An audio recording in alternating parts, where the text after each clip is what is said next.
Bonjour et bienvenue dans ce nouvel épisode du podcast Redevenir Soi.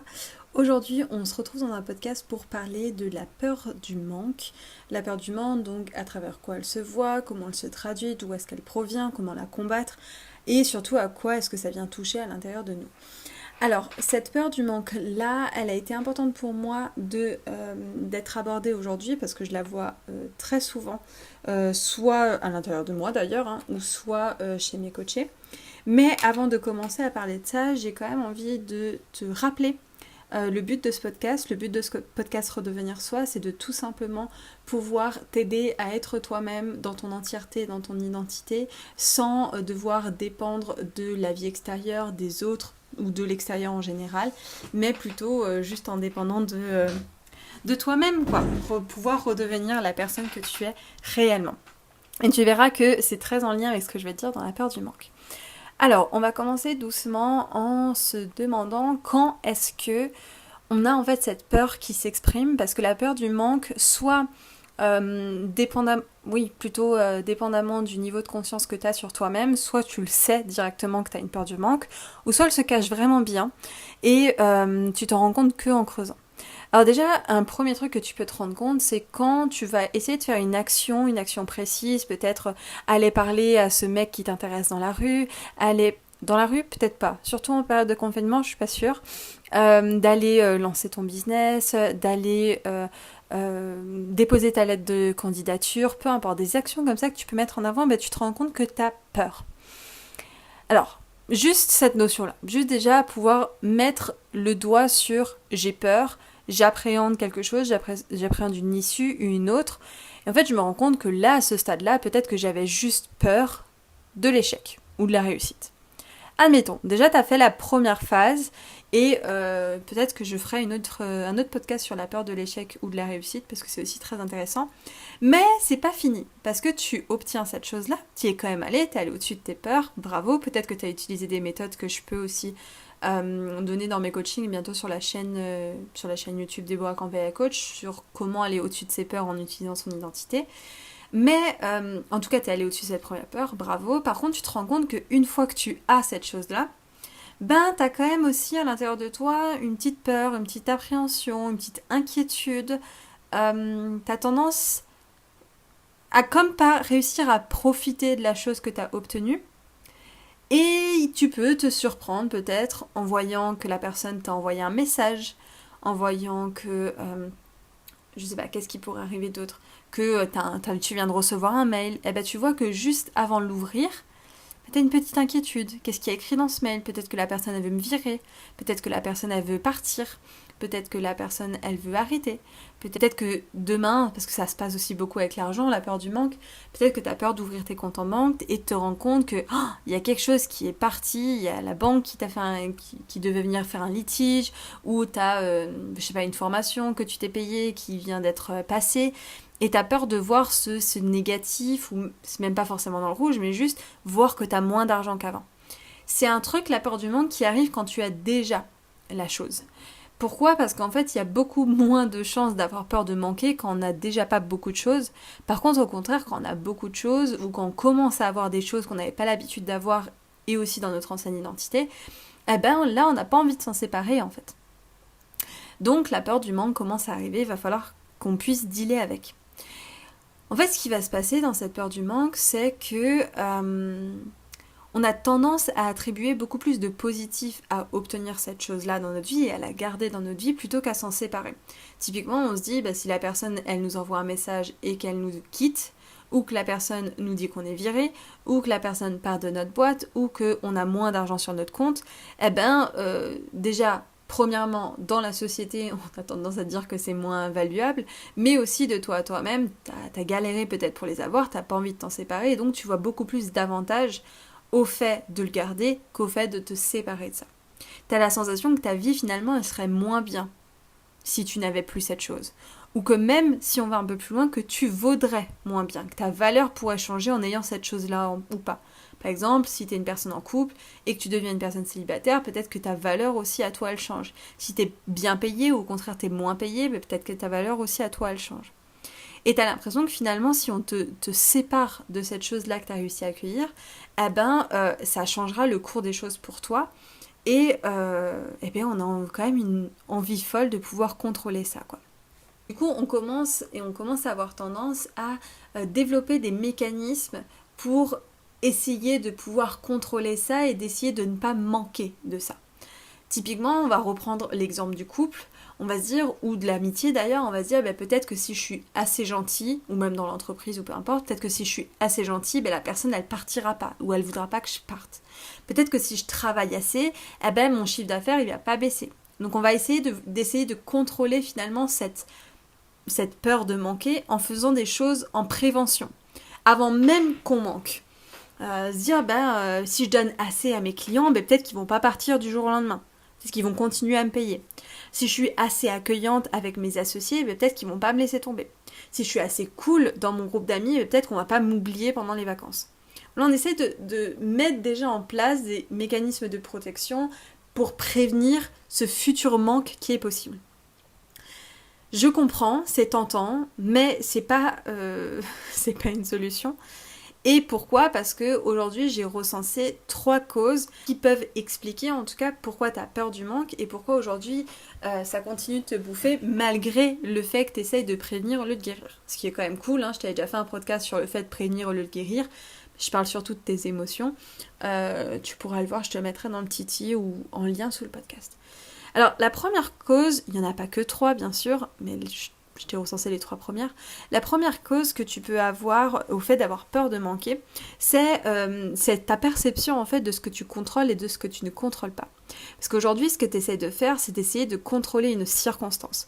Contrôler le fait que demain, par exemple, les banques ont faillite et vont prendre ton argent sur ton compte en banque. Parce que oui, c'est possible, elles ont le droit de faire ça. Ou peut-être que quelqu'un ne t'aime plus du jour au lendemain, tu vas essayer de contrôler ça, ce qui est une circonstance, quelque chose que tu ne contrôles pas en fait. Ou peut-être que tu vas essayer de contrôler le fait que, je sais pas, l'entreprise dans laquelle tu travailles n'a plus besoin de toi, tout simplement, parce qu'ils ont plus besoin, peut-être qu'ils évoluent d'une certaine manière, ou peut-être qu'ils ont plus le financement pour pouvoir te payer. Chose qui ne dépend pas nécessairement de toi, mais tu vas pouvoir essayer de te dire, si je suis assez bien, on va quand même me garder. Si je fais assez ça, on va quand même me garder. Une autre chose, ça peut être aussi de te dire, je vais essayer de dire que si je suis assez cool avec mes potes, ils vont pas m'oublier pendant les vacances. En vrai, la circonstance, on me vire, la circonstance, on m'oublie, la circonstance, j'ai moins d'argent sur mon compte en banque, elle peut arriver de 1000 manières différentes que ce que tu projettes, et surtout elle peut arriver de façon totalement incontrôlable. Typiquement, si, je vais te donner un exemple qui va te parler à mon avis, mais si admettons tu étais en couple avant le confinement, mais que vous habitez pas sur le même toit, la personne elle va peut-être te quitter pendant le confinement parce qu'elle avait envie de te voir. Est-ce que tu contrôles le fait qu'on a dû se mettre en confinement et chacun dans sa maison ? Pas nécessairement. Et pourtant, t'aurais pu être très gentil et t'aurais pu essayer de lui envoyer des messages tous les jours et essayer d'être là pour lui. Peut-être que lui, ça lui convient tout simplement pas et donc il va vouloir te quitter. Et c'est ok, tu vois. Et c'est pareil, là je prends les relations humaines, mais dans les relations financières, c'est exactement la même chose. C'est que si demain tu te dis, peut-être que si je dépense moins, je vais toujours avoir le même nombre d'argent et ça va aller. Ou peut-être que si... tu peux dire tellement plein de choses avec l'argent. D'ailleurs, c'est pour ça qu'on est sur le coup de pouce. Je sais pas si tu connais ce projet, mais je te laisserai voir tout en barre d'infos et sur mon site simplementdeborah.com. Mais on est un mois entier sur l'argent parce qu'on parle aussi de cette peur du manque-là. Ce que je ne te souhaite pas, mais un proche décède et que tu dois utiliser ton argent pour pouvoir aider à son enterrement, pour pouvoir investir ou pour pouvoir je ne sais pas quoi, il va falloir le faire et ça, tu le contrôlais pas à l'avance. Et donc, tu te donnes la perception, ça c'est la première chose, que tu contrôles des choses que tu ne contrôles pas, c'est-à-dire les circonstances. En fait, la seule chose que tu contrôles, c'est les actions que tu mets en place aujourd'hui, les choses que tu fais et qui viennent de toi, et surtout tes émotions et comment tu vivras le fait de manquer ou pas. Ça, tu le contrôles. Par contre, la circonstance, pas.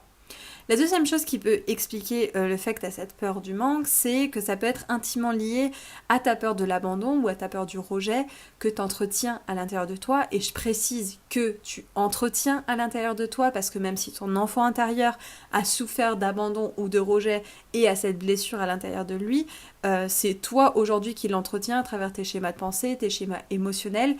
Et donc tu peux t'en détacher en faisant un travail dessus. Pourquoi je dis que c'est lié à la peur de l'abandon? Parce qu'en fait, à la peur de manquer, parce qu'en fait, la peur de l'abandon ou du rejet est intimement liée et sous-entend la notion de perte, en fait. Abandon, si on m'abandonne, je perds les personnes qui m'abandonnent ou la chose qui m'a abandonné, rejeté aussi. Des fois même, je perds une partie de moi en fonction de l'émotionnel que je mets sur cette circonstance-là, sur cet événement-là. Ça, c'est la deuxième cause pour laquelle tu peux avoir peur du manque. Et la troisième chose, c'est aussi ta perception même de la perte de cette chose-là, qui n'est pas équilibrée en fait. Parce que si aujourd'hui, tu as l'impression que tu auras plus de désavantages à l'idée de perdre cette chose-là plutôt que de bénéfices à l'idée de perdre cette chose-là, en fait, ta perception n'est pas équilibrée de cette chose-là même. Encore une fois, tu peux le dire avec tes amis, même avec tes parents, même lors de décès, même lors de plein de choses, lors d'argent aussi.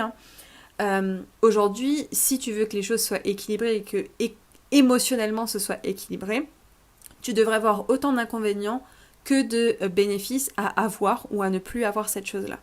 C'est un peu le but de la gestion de ces émotions en fait. Et ça, même dans des cas qui sont plutôt durs, les cas de perte d'un proche, les cas de... Ouais, je pense que le cas du deuil, c'est très parlant. Mais avoir la sensation que tu as plus d'inconvénients à perdre cette personne que à ne pas la perdre, en fait, c'est pas vrai.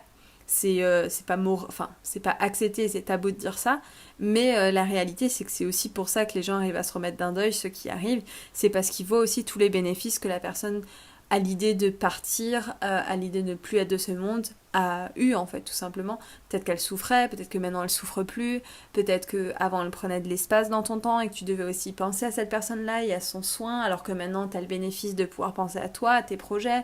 Peut-être qu'elle a un héritage et cet héritage il va enfin pouvoir contribuer à la cause qu'elle voulait tant aider sur les enfants qui souffrent de famine. Je ne sais pas, en fait il y a plein de choses, mais ce qui est sûr c'est qu'il y a autant de bénéfices que de désavantages, d'inconvénients à la perte de cette chose-là. Et tant que tu n'en es pas convaincu, ce sera toujours déséquilibré et ça va toujours créer de l'émotionnel à l'intérieur de toi. Alors, la solution qui est plus ou moins unique, mais qu'on peut détourner évidemment, c'est premièrement de ne pas chercher à vouloir ne pas perdre cette chose, parce que c'est pas là que tu vas trouver une solution, c'est pas à l'idée de je ne veux pas perdre cette chose et donc je vais tout mettre en place pour ne pas perdre cette chose-là, mais c'est plutôt travailler sur l'idée de ne pas dépendre émotionnellement de ce manque-là. Parce que, encore une fois, tu ne peux pas contrôler le fait que tu vas perdre cette chose ou pas, ou cette personne ou pas. Par contre, tu peux contrôler ce que ça va faire dans ton émotionnel à toi. C'est la première chose qui ne te parle pas forcément et qui peut-être même est tabou pour toi, mais en fait, c'est exactement ça qui va t'aider à ne plus avoir peur de la perte. En fait, c'est un travail intérieur et pas un travail extérieur. Tu vas pas essayer de ne pas perdre ce mec qui est trop cool dans ta vie, tu vas pas essayer de ne pas perdre l'argent que tu peux avoir, tu vas pas essayer de ne pas perdre les proches qui comptent pour toi, tu vas pas essayer de ne pas perdre même ton... Je sais pas, même tu pourrais faire un accident demain et perdre tes jambes, tu vois, enfin... Tout est éphémère dans la vie, hein, donc rien n'est acquis en soi, donc tu peux tout perdre, clairement, du jour au lendemain. Donc c'est pas essayer à travailler de ne pas perdre ça, mais c'est plutôt au fait d'être ok à l'idée de le perdre. Donc c'est un travail intérieur et émotionnel avant d'être un travail extérieur. Et ajoutons à cela le fait que en ayant peur du manque, en fait, tu vas manquer plus. Parce que en vrai, c'est contre les lois de la nature que d'essayer de créer de l'abondance à partir d'un état de manque. Donc clairement, si tu as la peur du manque, tu vas créer des pensées autour de la peur du manque qui vont créer elles-mêmes des émotions, qui vont créer elles-mêmes des actions en lien avec cette peur-là, et donc tu auras plus de chances de la provoquer, cette peur-là. Donc aujourd'hui, en ayant peur de manquer et en mettant toutes les idées en place pour je vais essayer de pas le manquer, je vais essayer de contrôler quelque chose que je contrôle pas, en fait, t'es exactement en train de faire le contraire et en train statistiquement de augmenter les chances de manquer de cette chose-là. Et c'est contre les lois de la nature. Alors je sais pas du tout si tu crois aux énergies, si tu crois aux lois de la nature, si tu crois, je sais pas, à tes croyances, tu vois, mais peut-être que ça peut t'aider à aller au-delà du peur du manque, peut-être que tu fais confiance à la vie, peut-être que tu crois en un dieu, peut-être que tu crois en la nature, peut-être que, peu importe. En tout cas, dans les croyances que tu as qui aujourd'hui peuvent te stimuler, j'aimerais que tu regardes aussi les représentations d'abondance que tu as. Tu vois, si je prends une idée commune, on va dire que tout le monde ici croit en Dieu, qui ne sont pas forcément mes croyances à moi, mais peu importe, je pense que ça montre bien l'idée. Admettons qu'on croit en Dieu et que Dieu est toute abondance et que Dieu crée de l'abondance. Est-ce qu'il crée cette abondance-là à partir d'un état de manque en fait? Est-ce qu'il a peur de ne pas pouvoir créer? Est-ce qu'il a peur de... Enfin, je ne sais pas s'il a des peurs Dieu, hein, clairement je ne le connais pas. Mais tu peux juste regarder dans tes croyances aussi spirituelles les représentations d'abondance que tu as et te demander est-ce qu'elles ont été créées à partir d'un état de manque. Si on prend juste le côté rationnel de la chose qui fait que ton monde intérieur crée ton monde extérieur, bah clairement si ton monde intérieur c'est manque et peur du manque, ton monde extérieur ce sera manque et peur du manque. Et en plus de ça, si tu relis ça à tes croyances spirituelles, je pense que ça viendra confirmer cette idée que c'est un travail intérieur avant d'être un travail extérieur. Alors si tu veux entreprendre ce travail seul et que tu veux aller à l'intérieur de toi y aller voir tous les bénéfices que tu as à manquer, que tu peux aller changer ta perception de ce que tu contrôles, de ce que tu ne contrôles pas, d'aller guérir ta blessure de l'abandon, ta blessure du rejet, en passant par ton enfant intérieur, mais pas que, en passant par tes schémas de pensée, tes schémas émotionnels, eh bien génial, je t'inviterais vraiment à faire ça de ton côté. Si au contraire tu sens que t'as pas envie de le faire seul ou que tu prendras trop de temps à le faire seul et que tu as envie d'accélérer la chose et de pouvoir te faire aider aussi tout simplement dans cette chose-là qui, on va pas se le cacher, seul peut être un peu plus compliqué, malgré que tu aies les outils et que je viens de te les donner hein, d'ailleurs, eh ben, ce que je peux te proposer, c'est tout simplement de prendre un appel stratégique avec moi, une coach de mon équipe, en cliquant sur le lien en barre d'infos qui est encore une fois disponible sur mon site simplementdeborah.com. Ce sera un appel de 45 minutes. Le but, ça va être vraiment de diagnostiquer ta situation, de diagnostiquer ta problématique et de voir si, on peut t'aider, et deux, est-ce que toi aussi t'es coachable et t'as aussi envie de vraiment y aller, parce qu'on choisit aussi les personnes avec qui on travaille. Et si c'est le cas, ben, on te présentera tout simplement à quoi ça ressemble de travailler avec nous et de devenir une de nos futures coachs. Par contre, ce que je peux te dire d'avance, c'est que si tu vas avec la peur de manquer de quelque chose en ressortant de cet appel, peut-être que ça va bientôt te challenger. Donc, plutôt cool. Je te laisse avec ça, j'espère que cet épisode t'a plu et puis je te dis à la prochaine. Bye bye.